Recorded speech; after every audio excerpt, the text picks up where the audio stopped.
Là seulement, sont des mécréants, ils vont aller en enfer. Les mosquées sont remplies. Il n'y a pas un discours, même la paix, ça ne sort pas de leur bouche. Djihad, djihad. Ils ne comprennent même pas ce que ça veut dire la djihad.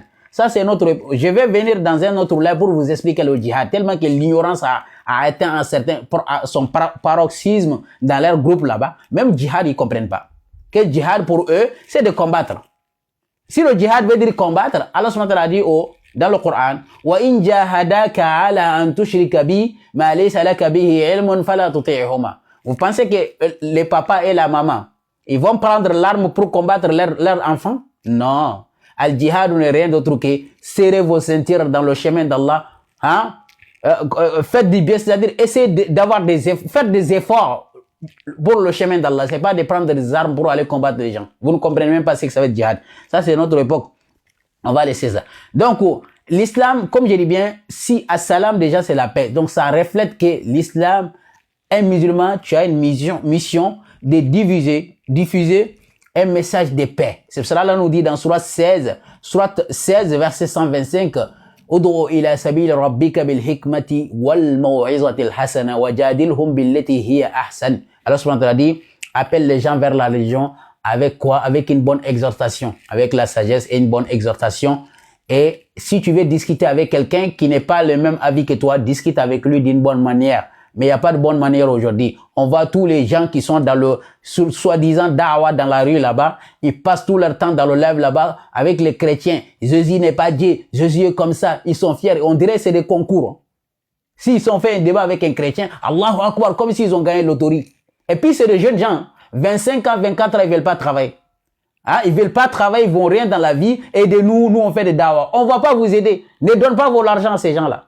Donnez aux pauvres pour se soigner. C'est des jeunes gens, ils ont 20 ans, 25 ans. Ils n'ont qu'à aller travailler. Allah n'a jamais dit à quelqu'un d'aller faire de da'wah. Tu peux aller travailler, si tu as le temps libre, tu fais da'wah. Da'wah n'est pas un travail. Mais maintenant, le da'wah devient des business. Quelqu'un qui a un peu d'argent, il va construire un endroit, aidez-moi, et fait cagnotte là-bas. Moi, je fais des da'wah pour chemin. Qui t'a dit de faire des da'wah? Allah t'a dit de faire des da'wah comme ça? Non. Quelqu'un qui te nourrit, il est 1000 fois mieux que toi. Toi qui fais des da'wah tous les jours, quelqu'un qui te donne son argent là, il est 1000 fois meilleur que toi. Si tu vois que toi tu fais des da'wah, c'est que quelqu'un est en train de travailler, de payer le micro là que toi tu es en train de parler. Quelqu'un est en train de te donner l'argent pour essayer de mettre l'essence. Si cette personne là a fait comme toi, tu vas vivre.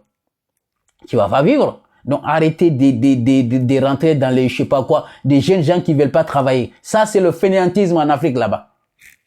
On va continuer.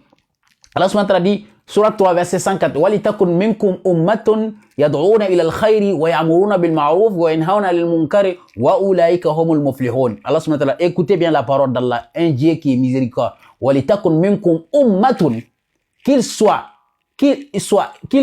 issu ou qu'il y a parmi vous une communauté, une nation. Il fait quoi? يَدْعُونَ إِلَى الْخَيْرِ, un appel au bien. Qu'il soit parmi vous des gens qui appellent au bien. Et maintenant, les musulmans, ils appellent au djihad. Les musulmans aujourd'hui, ils détestent les gens. Les musulmans aujourd'hui, dans leur mosquée, que des insultes là-bas. Pas des biens. Appellent au bien et faire quoi? Yanha, comme, ummatan yad'una ila al-khayr wa ya'muruna bil ma'ruf wa yanhauna 'anil munkar. Hein? Ils ordonnent à faire des choses qui sont bien et aussi ils interdisent les blâmables. Ces gens-là, c'est eux qui vont réussir.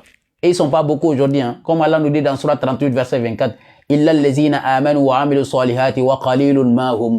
Ceux qui croient à Allah et font des bonnes œuvres, ils ne sont pas beaucoup. Il ne faut pas voir les barbus là. Hein. Les barbus, ils sont beaucoup. Mais Billah, la plupart sont racistes. Les mosquées là, ils sont remplis là-bas, mais que des racistes là-bas. Ils n'aiment pas, même entre eux, le mariage, ça ne fonctionne pas. Hein? Toi, tu es arabe, toi, tu es noir, toi, tu es chinois, toi, tu es peul, toi, tu es... Et puis, il dit qu'il cherche Allah. Hein. C'est ça, ils me font rire, quoi. Ça suffit seulement de laisser les barbes et couper le pantalon, tu es déjà au paradis. Comme eux-mêmes, là, les sunnites, là, ils font rire. Quand il finit la prière, quand il dit Subhanallah, walhamdulillah, wa la ilaha illallah, wallahu akbar, il n'y a rien entre toi et le paradis que de mourir. Va mourir, tu vas voir. Il faut mourir, tu vas voir. Tu as mélangé l'argent des gens. Hein? Tu vois la femme de ton voisin là-bas. Et soit tu dis la ilaha illallah, Subhanallah, une seule fois, et tu vas aller au paradis. Tu penses qu'Allah te juge selon un seul acte? Tu penses qu'Allah va te juger selon un seul acte? Une seule action? Ça va pas, non? Allah va regarder ton parcours, il va te juger selon ton parcours. Pas un seul boulot.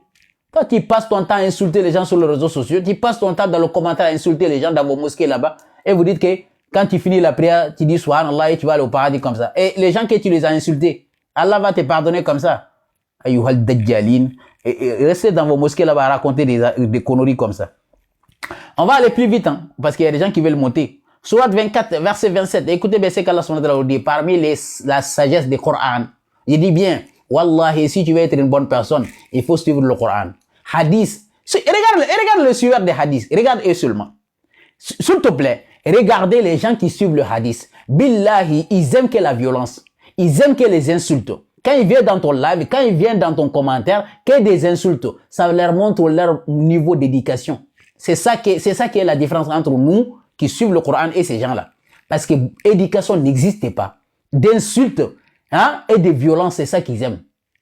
Mais parler avec la sagesse, ils ne peuvent pas faire. Même leur chef, hein. Même le imam ou le Fawzani et tout ça, ils font des fatawa et consistent seulement à mettre fin à la vie des gens. C'est pas grave. Allah subhanahu wa ta'ala, ya ayyuhallazina amanu, sourate 24 verset 27. Ya ayyuhallazina amanu la tadkhulu buyutan ghayra buyutikum hatta tasta'nisu wa tusallimu ala ahliha. Zalikum khairul lakum la'allakum tazakkarun. Allah subhanahu wa ta'ala dit, oh vous qui croyez, ne rentrez pas dans des maisons qui n'est pas les vôtres sans qu'on vous donne la permission, sans demander la permission. Vous voyez, vous les musulmans. C'est ça que les blancs font ici. Le sonnerie là qui est devant la porte là-bas, tu appuies d'abord. Quand tu appuies, attendez d'abord, demandez la permission de rentrer. Et quand on te donne la permission d'entrer, il faut saluer la famille. C'est ça qu'Allah te dit, sourate 24, verset 27. Zalikum khairul lakum, c'est meilleur pour vous. Et cela va vous rappeler. Et verset 28, Allah a dit, si vous n'avez pas trouvé quelqu'un dedans, il ne faut pas y rentrer. Hein. Si on vous dit aussi également de retourner, il faut retourner. Tu ne trouves pas quelqu'un dans une maison. Tu rentres là-bas, tu es un voleur. Tu es voleur. Alors, Allah dit, si tu ne trouves personne là-dedans, n'y rentre pas. Et si on vous dit aussi également, on ne veut pas te voir ici, ne rentre pas. Retournez. Ça, c'est la sagesse du Coran. Tu ne peux pas être une bonne personne sans le Coran. Jamais de la vie.